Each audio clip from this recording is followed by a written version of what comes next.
Hi Cancer, welcome to your tarot reading for the week beginning on April 2nd and going until April 7th. I guess I could say 9th. It's just like the first week in April.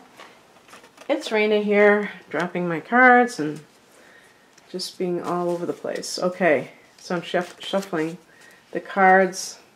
I had meant to get everybody's readings done for that first week up until the 7th, but starting around the full moon, and it didn't work out that way.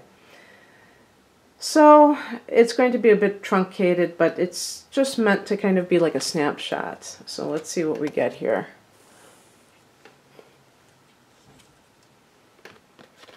I mean, I could even do like a daily reading. If I keep getting behind like this, I'll say, here's your reading for today.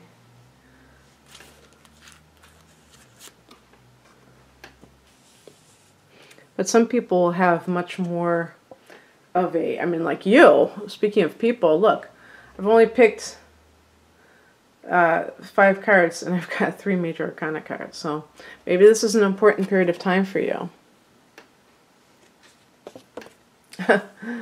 Another one, another major arcana. And you know, it makes sense because this is one of your, for you, this is, let's see, what's your 4th house?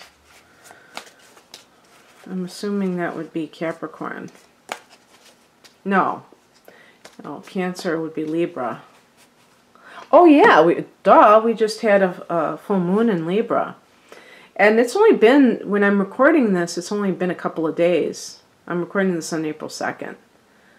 So the angular houses are the 1st, 4th, 7th, and 10th houses. And that's going to be the houses that affect, you know, that it forms like a square, so it creates like tension. But they're supposed to be very important houses, okay?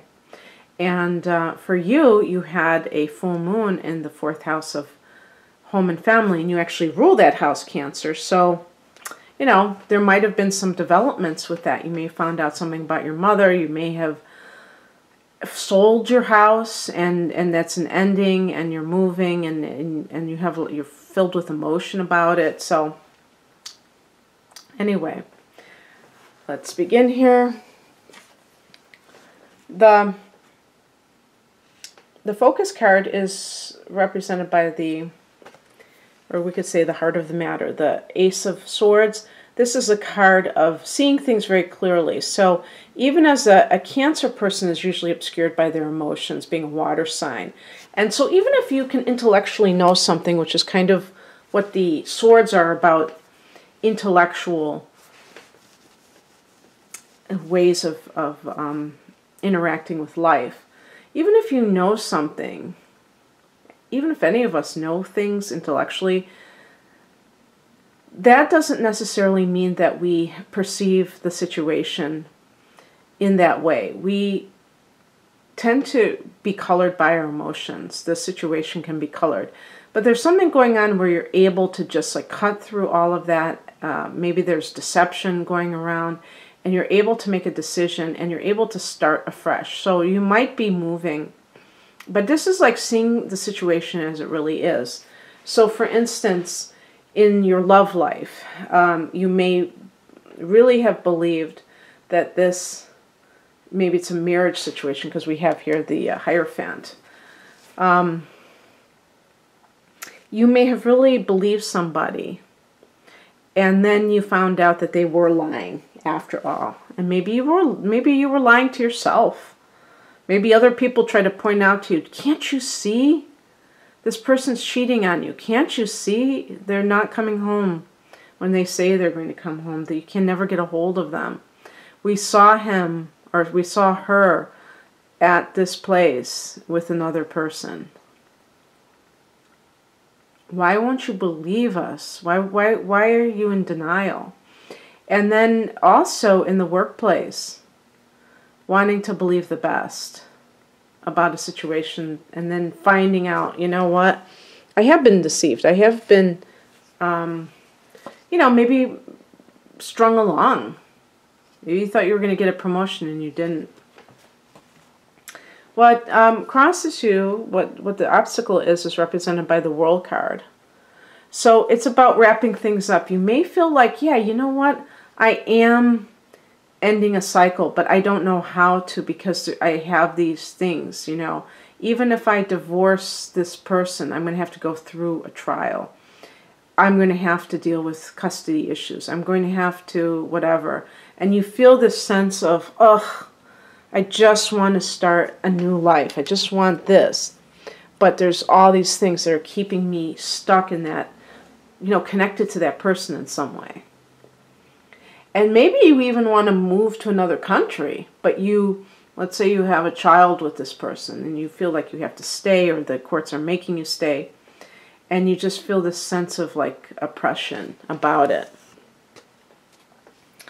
The cause is the Hierophant. This is like kind of like what is the root cause. And the Hierophant represents all the, you know, pillars of society, or the functions, the structures, including marriage. So it's also connected to Taurus. So if this is a Taurus person that you're dealing with, then that's what is going on. But this could be a card where you're dealing with red tape, where maybe you want to travel. And let's forget about the relationship sector. Maybe you just want to travel and start a new life, like the Ace of Swords. But you're dealing with red tape. You don't have your proper ID. You don't have some papers in order. Remember that we have a Mercury retrograde still in effect until the end of next week, until April 15th. And on the very same day that Mercury turns direct, on April 15th, we have a new moon in Aries. So there seems to be some kind of like hold up regarding, perhaps with you, it is your papers. Maybe it's a house. Maybe you want to sell your house and move to another country, but something's holding up the sale. And the full moon may have brought the catalyst, but there's still maybe some documents. Remember that this too shall pass. In mid-April, you should be really good to go. But this can be marriage, that you're still married and you're trying to get yourself from that, but there's red tape in that too. The spiritual message is the Eight of Cups, and this is somebody leaving. Sometimes this can be a spiritual quest, but they're leaving what doesn't serve them. And if you are a Cancer person who has felt this sense of like, I don't know, maybe you feel like a sense of defeat or guilt that you left a marriage and you feel like maybe you shouldn't have done that, that you should have honored the other person, you should have tried harder. The spiritual message is that it was meant to be.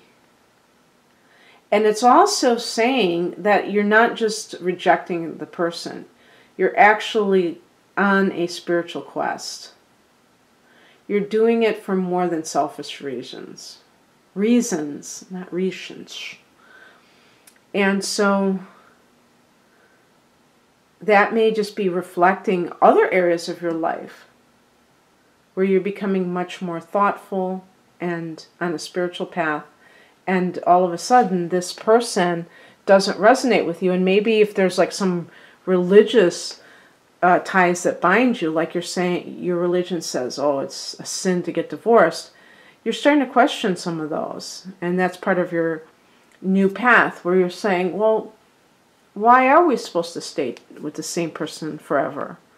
You know, isn't it possible that we are growing at different rates in different directions, and it just so happens that this is how it is? Is it really that bad? Maybe some relationships are only for a season, and we learn from them and we take the good from them. But that doesn't mean that we have to stay with the person forever.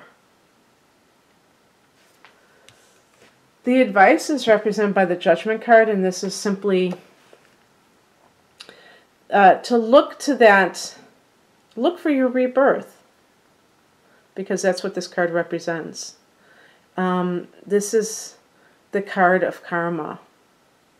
And it's like what you sow, you shall reap. And if you feel like you conducted yourself in a business venture, in a marriage situation with integrity and with honor, then you don't have anything to worry about. You don't have to feel bad because you were the one to leave. Because it's not a question of loyalty. It's a question of self-actualization. Some people aid in that with us. Some people really mirror the best qualities of us. And some people seem to bring out those things that we feel inadequate about, and they seem to highlight those things and act like that's all we are. And the Judgment card is understanding that we don't have to attract relationships where people are judging us. Maybe you have a history of that, and you almost feel like that's what relationships are about. And you don't have to have that. You can have somebody who accepts you. They may challenge you from time to time because maybe you're doing or saying something that is not in alignment with your highest self, and they can see that and they call you out on it, but not just relentlessly putting you down for being less than perfect. And never celebrating your good qualities either. And if you feel guilty, this card is under the Eight of Cups. And so you may feel like guilty that you were the one to leave a relationship. And this card is saying, no, they brought it on themselves. There's cause and effect in the universe. And this isn't about punishing them by leaving them. This is about trying to preserve yourself and honoring yourself. What's coming in is represented by the Eight of Swords. So you may be taking the initial steps. It's funny that I have two eights here. One is cups and one is swords. And the number 8 is actually about empowerment.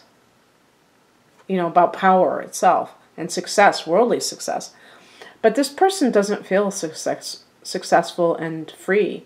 This person is blindfolded and also tied up, and that is supposed to represent the self-imposed limitations. Swords relate to the mind, so it's like how we keep ourselves trapped in that sense of oppression that's coming from our own concepts. So if you've been like, this card is about indoctrination. If you've been told because you were brought up in a certain religion, you can't do this and you can only do that, this may feel very uncomfortable to be leaving that tradition and seeking your own path. And you may feel like, oh my gosh, is something bad going to happen to me? And so there's that sense of oppression that has taken hold. But there may be somebody too who is an air sign, because I'm getting like with the swords, and then we have the outcome card, that the card that's connected to Aquarius. So the star card is about renewed hope. You may have been feeling like you can't break free from something, like whether it's a marriage, whether it's some kind of a job. And you do. You find a way to heal. You feel more hopeful in your life. And then you can get on with the business of living, Cancer, because you do have the Ace of Swords. So there's that sense of you are starting something new. You are successful. and maybe you are wanting to leave even the land that you're in right now, but maybe there's more that needs to be done. You are having a solar eclipse in your sign in July, and perhaps that World card in the challenge position is you tying up all the loose ends before you launch this whole new cycle for yourself with a solar eclipse in your sign. And in addition to that, in November, the North Node going into your sign. So the sense of serendipity, the sense of like things just happening magically, aligning themselves for you later in the year comes to you following the eclipse energy. Whew. Even for these 1 week readings, in this case it'll probably be like 5-day forecasts, it's like a lot of stuff packed into this. So I hope that you enjoyed this, Cancer, and if you'd like a private reading, please click on the link below to my store and my website, rainandmoonastrology.com. Take care. Bye.